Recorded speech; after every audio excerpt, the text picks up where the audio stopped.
Günahını yuğmaya hiç vakta. Günahın üstüne o karanlığı arttırıyor cemaatler.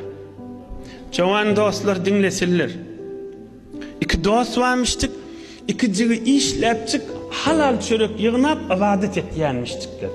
Onun bilen biri pul cazlarını o birine vertir, iki nefer de. Sen şehre bir nahar getir, yer içerim zat getir, hemen bir heftelik ya bir aylık ya 5-6 aylık iyi bir getir deyiptir da. Ama dostun bir pul caz alıp benimle şehre giriptir. Şimdi zat cazlarını alıp dostuna kaşın öğrilmeli de. Şehrin içinde bir günaha giriftar olupdur. Öğrilecek bolupdur, yeni bir günaha giriftar olupdur. Yeni bir günaha giriftar olupdur. Öyle utanıp dostumun yanında ola bir qavadım, men ozol qavdım, inni günaha girdim. Öyle utanıp dostunun yanına barmağını 2 gün 3 gün geçiripdir da. O dostu qayğa düşüptür. Huday için dost qavadammıştık da ikisi de. O dost qayğa düşüptür ve deyiptir bir dostumdan haber olmadı bir qaribe yurtta şehre geliptir. Men izarlaptır bazarlarda falan tüysli adam gördünüz mü deyip. Bunu gözlenip ahir bir yerde bir qabatçı yerde tapıptır. İni ol günaha giriftar olan dost utanıyor hamına sataşmağa.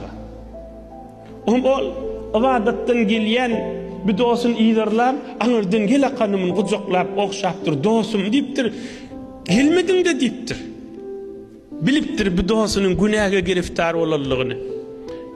Yüzünü gözleptir, ne diyen deyiptir, men seni tanıyamak deyiptir. Utanıp ediptir da. Olay deyiptir, can olsun deyiptir. Bağrayından okşaptır, can olsun deyiptir. Öğürleyli deyiptir. Şerin yersinden öğürsen hayırdır deyiptir. Men dostluğunu şu mahal yüze çıkarmalı yerim sana deyiptir. Yanındakilerden heleydir, erkektir, onlardan utanmayacak bolup, ne mi diyeri diyelim mi deyip beylesin bakyan olmalı.